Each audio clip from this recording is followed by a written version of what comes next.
साथी हैं जो लगातार इस बिरसा मुंडा के, इस रेंगा कोरकू के, गौंड गुंडाधुर के, गंजा भील के मिशन को साकार करने के लिए रात दिन संघर्ष कर रहे हैं। ऐसे तमाम आदिवासी समुदाय के लोगों को, तमाम कोयते परिवार के लोगों को, तमाम प्राकृतिक समुदाय के लोगों को मैं हाथ जोड़कर सेवा जोहार करता हूं, सेवा जोहार करता हूं।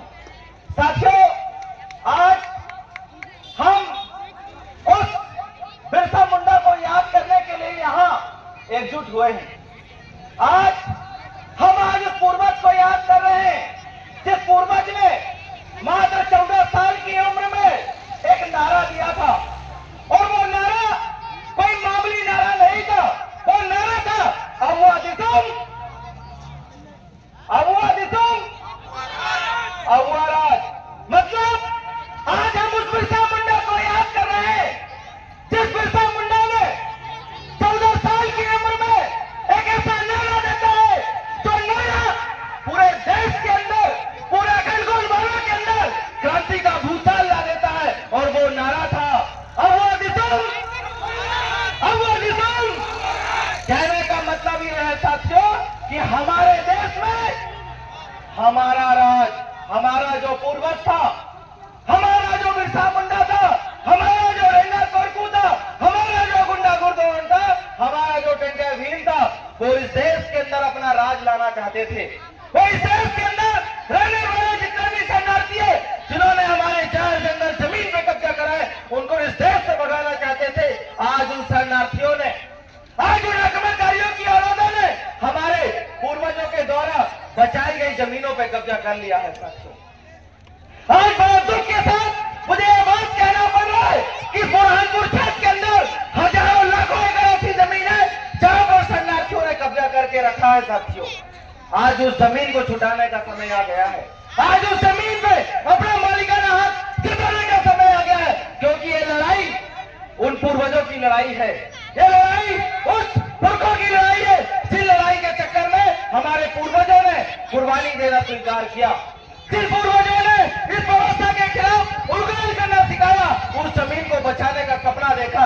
आज हमें बैठे तमाम लोगों को यह निर्णय लेना पड़ेगा, यह विचार पैदा करना पड़ेगा कि जो जमीन सरकारी है वो जमीन तो हमारी है, लेकिन हमारे पूर्वजों के इस आंदोलन की वजह से, हमारे पूर्वजों के मिशन की बदौलत से जो जमीन हमें हमारे हक में मिली थी, जो जमीन हमारे अधिकार में मिली थी, उन जमीनों पे भी ऐसे आसिफ बैग जैसे लोगों ने उनकी जमीन पे कब्जा कर लिया है। साथियों, और उन जमीनों को पुनः हमें हमारे पुरखों की स्वशासन व्यवस्था, हमारे पूर्वजों की न्यायिक व्यवस्था, हमारे पूर्वजों की पटेल व्यवस्था के तहत हमें खाली करना पड़ेगा। साथियों, क्योंकि एक समय की बात है जब हमारी जमीन पे कोई भी मामला आता था, जब हमारी जमीन पे कोई बाहरी व्यक्ति कब्जा करता था, तो उस जमीन का जो निर्णय होता था वो हमारे गांव की पटेल व्यवस्था पे होता था।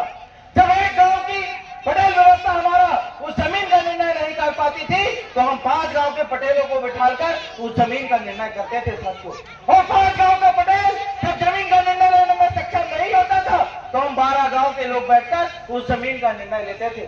12 में निर्णय नहीं होता था, 24 गांव के लोग बैठते थे। 24 गांव में निर्णय नहीं होता था, 32 गांव के लोग बैठते थे। 32 गांव में निर्णय नहीं होता था, तो 60-65 लोगों गांव के लोग हम बैठकर उस जमीन का निर्णय करते थे। और आज उसी व्यवस्था को जिंदा रखने के लिए तमाम जितने भी युवा हैं लगातार संघर्ष कर रहे हैं। कल आपने देखा होगा रात में इसी बिरसा मुंडा के मिशन को बचाने के लिए, इसी रेंगा कोरकू के जब जंगल जमीन अबुआ दिसुम अबुआ राज की परिकल्पना को पूरा करने के लिए हम लाखों लोग, हजारों लोग रात दिन इसी तरह संघर्ष कर रहे हैं। तो ये संघर्ष सिर्फ हमारे लिए नहीं है, ये संघर्ष सिर्फ समाज को बचाने के लिए नहीं है, ये संघर्ष आने वाली जो नस्ल है, आने वाली जो पीढ़ी है, उसको बचाने के लिए संघर्ष है। साथियों, तो इस संघर्ष के मुकाम पे आज आपको सम्मिलित होना पड़ेगा। बिरसा मुंडा के अनुग्रह में आपको सम्मिलित होना पड़ेगा। बिरसा मुंडा के इस क्रांतिकारी मिशन में साथ देने के लिए आपको संघर्ष करना पड़ेगा। साथियों, और आपके मन में, आपके दिमाग में, आपके जहन में एक बात डालना होगा कि अगर हमारी जमीन पे कोई कब्जा करने आता है, या हमारी जमीन को कोई अतिक्रमण करना आता है, हमारी जमीनों को कोई लूटने का प्रयास करता है, तो उसे ये बात बता देना चाहिए साथियों कि हम वो पूर्वजों के वंशज हैं, ना जान देते हैं ना जमीन देते हैं, ना हम जान देते हैं ना जमीन देते हैं। लेकिन अगर हमारी जमीन की ओर नजर उठाओगे या हमारी जमीनों पर अतिक्रमण करोगे तो हम उसी जमीन पे आपको जिंदा गाड़ देंगे। क्या करेंगे? इसलिए हमारे पूर्वज कहते थे कि ना जान देंगे ना जमीन देंगे। अगर हमारी जमीनें लेने अगर आए तो उसी जमीन पे गाड़ देंगे। और आज उसी जमीन पे हमारा रेगा कोरकू खड़ा है और उसी रेगा कोरकू की प्रतिमा को हटाने के लिए कुछ शरणार्थियों के जो चाटुकार है, जो दलाल है, जो गद्दार है, वो इस महान क्रांतिकारी रेगा कोरकू की प्रतिमा को हटाना चाहते हैं। मैं उन हुक्मरानों से कहता हूं, उन हुतियों से कहता हूं, अगर आपने अपनी मां का अगर दूध पिया है तो रेगा कोर की प्रतिमा को हाथ लगाकर भी दिखा देना। तुम्हारी गर्दन अगर हम लोगों ने कलम नहीं कर दिया तो हम भी इस रेगा कोरकू के वंशज नहीं है, क्योंकि हम उसके मिशन में काम करते हैं। हम उस सेंटर रेगा कोरकू के मिशन पे काम करते हैं जिन्होंने इस अंग्रेजी हुकूमत को तोड़ने के लिए 65 लाख सैनिक खड़ा कर दिया था। हमारे पास भी लाखों सैनिक है, हमारे पास भी करोड़ों सैनिक है। अगर जिस दिन बात हमारे पूर्वजों की आ गई, जिस दिन बात हमारे पुरखों की आ गई, उस दिन तमाम जितने भी हमारे सेना नायक है, हमारे जितने भी सैनिक है, सभी को लाकर तमाम हुक्मरानों का, तमाम शरणार्थियों का गर्दन काटने का काम भी हम लोग करेंगे। इस बात को आप याद रखना साथियों। ये जमीन की लड़ाई कोई बड़ी लड़ाई नहीं है साथियों, ये जंगल की लड़ाई कोई बड़ी लड़ाई नहीं है साथियों। इन तमाम लड़ाइयों को हम हमारी पुरखों की जो पारंपरिक व्यवस्था है, हमारे पूर्वजों की जो व्यवस्था है, उसके माध्यम से हम आसानी से सॉर्ट आउट कर सकते हैं।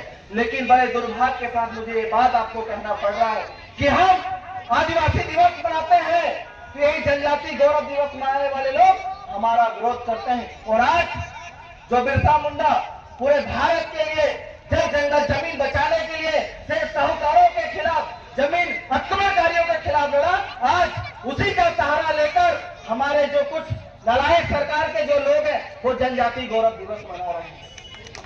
ये जनजाति गौरव दिवस हमारे लिए कुछ नहीं है। हम आदिवासी हैं, अगर उनको मनाना था तो आदिवासी गौरव दिवस मनाना था। लेकिन आज हमारे जमीनों को उनको कब्जा करना है, उनको आज हमारे जंगलों पे कब्जा करना है, उनको आज हमारे खाई खनिज संपदा को लूटकर कारपोरेशन को देना है, बड़ी बड़ी पूंजीपतियों को देना है, बड़ी बड़ी कंपनियों को देना है। इसलिए ऐसे नालायक लोग आज के दिन पे जनजाति गौरव दिवस मना रहे हैं। ऐसे लोगों से समाज को सावधान रखना पड़ेगा, ऐसे लोगों को समाज से बचाना पड़ेगा, ऐसे लोगों का समाज के अंदर सामाजिक बहिष्कार करना पड़ेगा। ये बात आपके मन में, आपके दिमाग में आपको डालना पड़ेगा, क्योंकि हम उन पुरखों की विरासत को मजबूत कर रहे हैं, हम उन पूर्वजों की विरासत को मजबूत कर रहे हैं जिन पूर्वजों ने जब जंगल जमीन माटी के लिए कुर्बानी दिया। हम उन पूर्वजों को आज याद कर रहे हैं जिन पूर्वजों ने निस्वार्थ भाव से अंतिम सांस तक इस जमीन को बचाने के लिए संघर्ष किया। आज हम बैठे जितने भी लोग हैं उसी जमीन को बचाने आप आए हैं। तो मैं आप लोगों से बात कहना चाहता हूँ कि रेगा कोरकू के पीछे जो जमीन है, क्या वो जमीन पे आप अपना झंडा गाड़ना चाहते हो? क्या आप चाहते हो? क्या आप चाहते हो?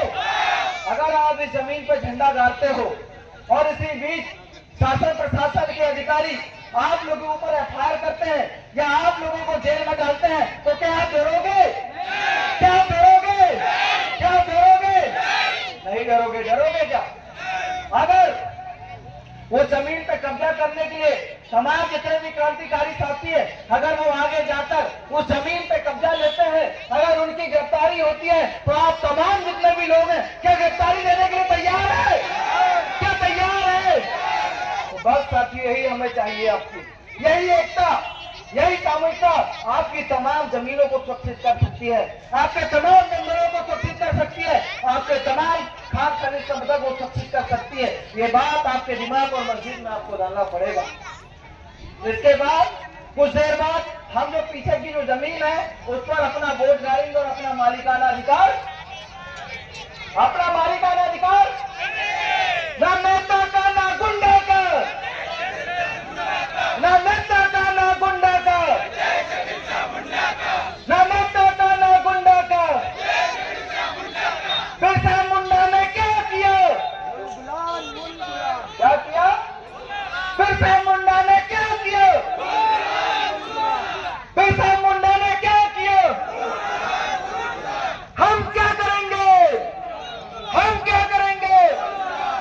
आदरणीय साथियों, आप सभी ने मेरी बात को बड़े ध्यानपूर्वक सुना, समझा, उसके लिए आप सभी का आभार।